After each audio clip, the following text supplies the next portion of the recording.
सभी दोस्तों को सलाम, आदाब, नमस्ते, सत श्री अकाल। मैं आपका अपना सैम भाई स्पिरिचुअल स्टडी चैनल में आपका स्वागत करता हूँ।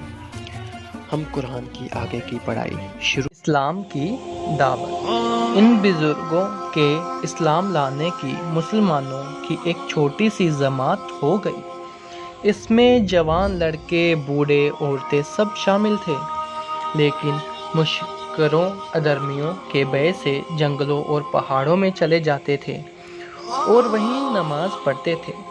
कुरैश का कोई ऐसा जलसा ना होता था जिसमें इस्लाम का और उनके इस्लाम लाने का उल्लेख ना होता।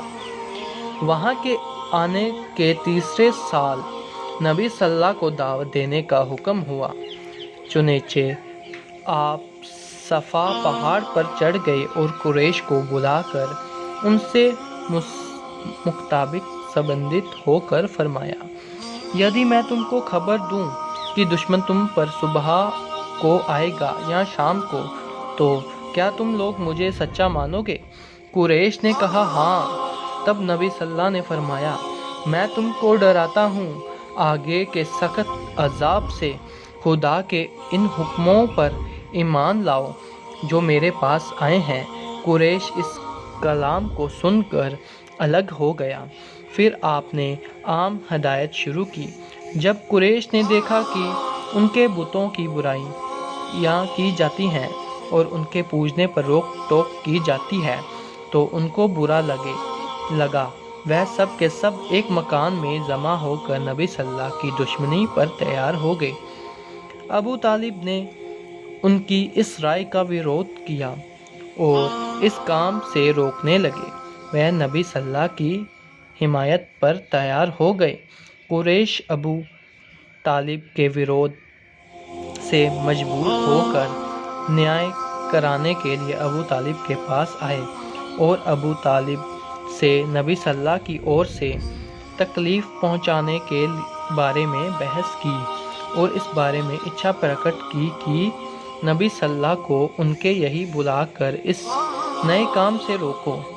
चुनांचे नबी सल्लल्लाहु उनको बुलाने पर इस सभा से तशरीफ़ लाए।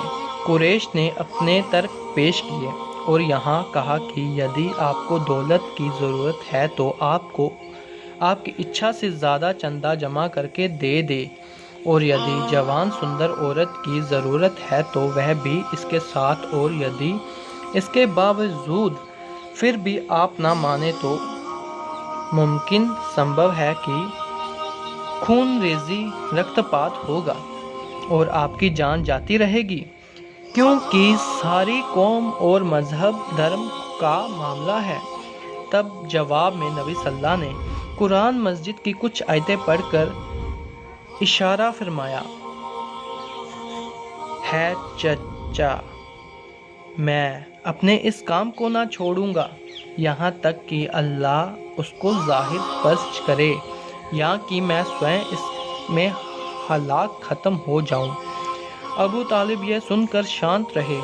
कुरैश की सब बात ख़त्म हो गई। इस समय फिर आपने अबू तालिब से मुताकिब संबंधित होकर इस्लाम की दावत दी। अबू तालिब ने कहा, जो तुम्हारे दिल में है करो, लेकिन खुदा की कसम मैं कभी ईमान ना लाऊंगा और ना अपने बाप दादाओं के दीन को छोड़ूंगा। यह बात मुझसे ना होगी कि नमाज के समय मेरी चुतड़ मेरे सर से ऊंचा हो जाए, अर्थात सजदे में। आमीन।